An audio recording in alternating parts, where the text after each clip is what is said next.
également très honoré d'être présent pour la remise du prix Laurence, auquel je souhaite longue vie. Et puisque vous aviez évoqué le mot magique de pacte, j'aimerais aussi rebondir sur ça sans avoir préparé un discours. Je pense que dans le cas de Maaroï, on peut parler de 3 pactes assez intéressants. Un pacte avec l'Europe, un pacte avec sa langue maternelle et enfin un pacte avec le journal. Je commence donc par l'Europe puisque ça fait comprendre peut-être aussi pourquoi Maaroï tout au long de sa vie a dû quitter sa patrie. Il y a dans un premier temps la Grande Guerre qui va finalement attribuer sa terre natale à un pays, en tout cas pour lui étranger. Ce sera la création de la Tchécoslovaquie et donc la ville où il était né, Kocsan, devient tchécoslovaque. Deuxièmement, il va quitter la Hongrie à cause de la République des Conseils, avec lequel il sympathise. Donc c'est une république soviétique qui est de très courte durée, mais qui laisse quand même des traces assez profondes dans la société hongroise. Et il se sent mieux à l'étranger. Donc il va faire des études en Allemagne et il va s'installer à Paris pour 6 ans, avant de rentrer en Hongrie, avant de devenir, à partir de 1928, donc à l'âge de 28 ans, puisqu'il est né avec le siècle, le XXe siècle, il va devenir définitivement écrivain hongrois.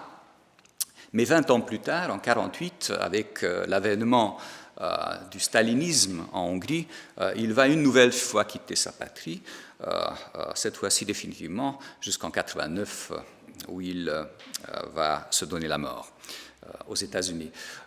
L'Europe, pour lui, est très, très importante, et je crois qu'en ce sens, vos propos ont été parfaitement justes et appropriés par rapport à l'univers de Maaroï, puisque rien que dans cet exil italien, il va choisir un endroit qui, selon lui, est le berceau de la civilisation européenne, Naples, avec le Posillipe, et le rocher où Ulysse aurait accosté sa vague. Donc il va toujours prendre pour référence cette donnée de la culture européenne.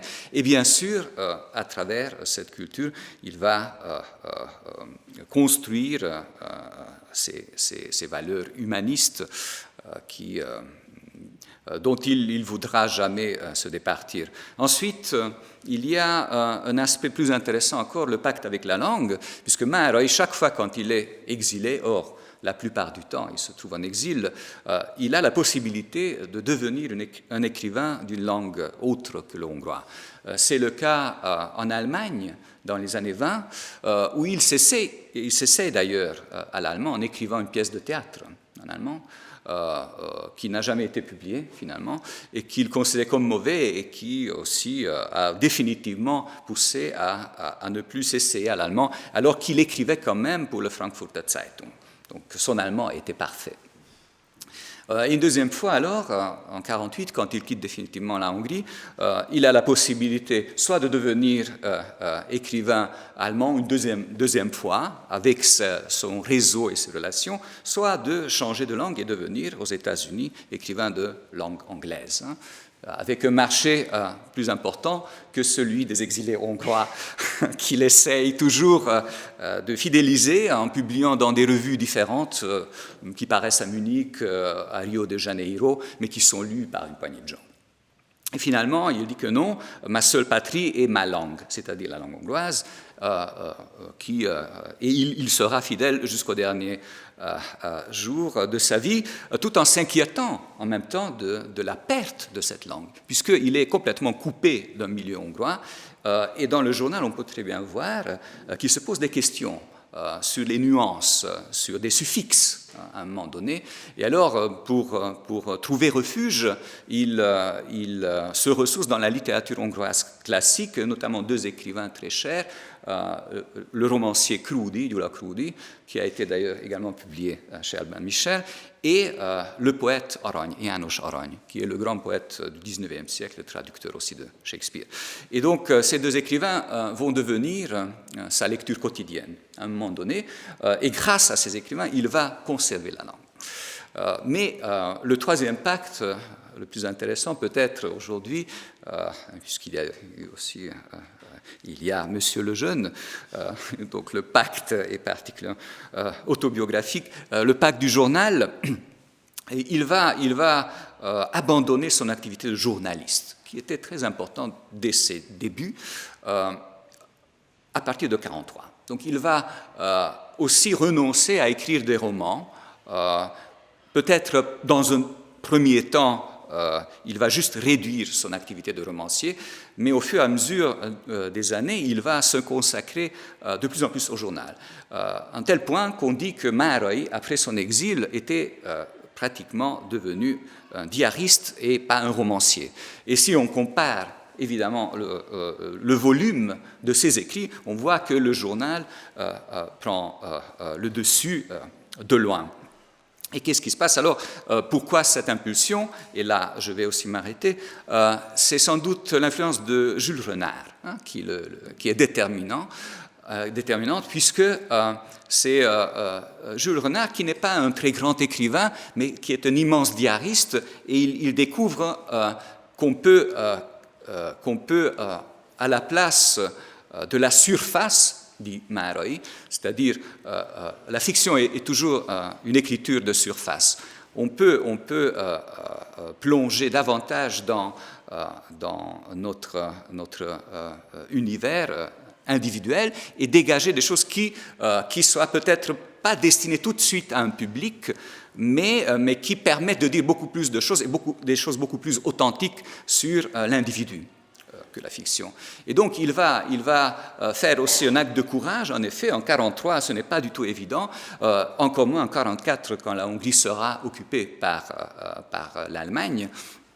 Il va critiquer finalement la société hongroise, toutes couches sociales confondues, sans ménagement, avec une sincérité déconcertante.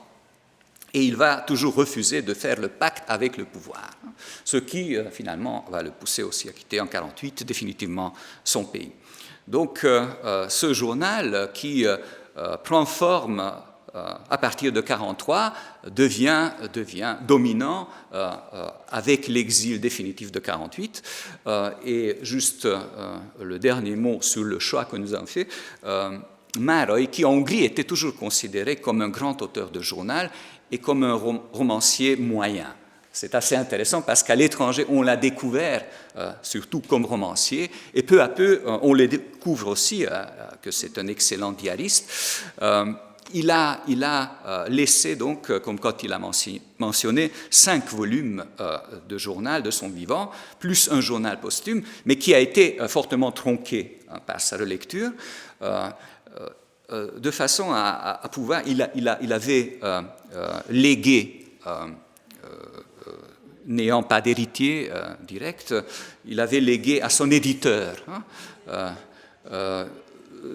de János, il avait, mais c'était son fils adoptif. Enfin, donc il n'y avait pas, et surtout que ses descendants de son fils adoptif ne parlaient pas hongrois. Donc il avait donné tout à son éditeur, Vörösvári, qui est un éditeur hongrois établi à Toronto, et qui a commencé à publier d'ailleurs après 1990 une partie du journal non tronqué, mais qui allait jusqu'aux années 55, donc entre 1943 et 1955, grosso modo, avec un titre très bizarre, Ami a naplóból kimaradt, ce qui est resté en dehors du journal. Et puis, finalement, les éditeurs hongrois se sont aperçus qu'il serait très intéressant de publier la totalité du journal qu'il a essayé, et c'était un travail entrepris seulement dans les années 2000, au début des années 2000, et finalisé, je crois, en 2016-17, et totalisant 18 volumes de journal. Donc c'est de ces 18 volumes qu'on doit choisir et qu'on a fait déjà une première sélection des 5 premiers journaux. Maintenant, pour la deuxième période, qui est prévue pour l'année prochaine, il y aura 8 volumes à parcourir, 8 volumes, 67, enfin 8 et demi, 8 et quart, et qui va regrouper cette période allant de 48 jusqu'à 67, jusqu'à son retour en Europe. Puisque, et cette suite, je vous invite aussi à suivre de près, puisque ce sera très, très intéressant, ce sera le Maharoj aux États-Unis, en Italie et aux États-Unis, Naples et New York. Donc voilà, et si vous aimez aussi le roman, malgré tout, ça pourra se lire aussi comme le deuxième chapitre d'un roman autobiographique. Merci encore une fois et à très bientôt.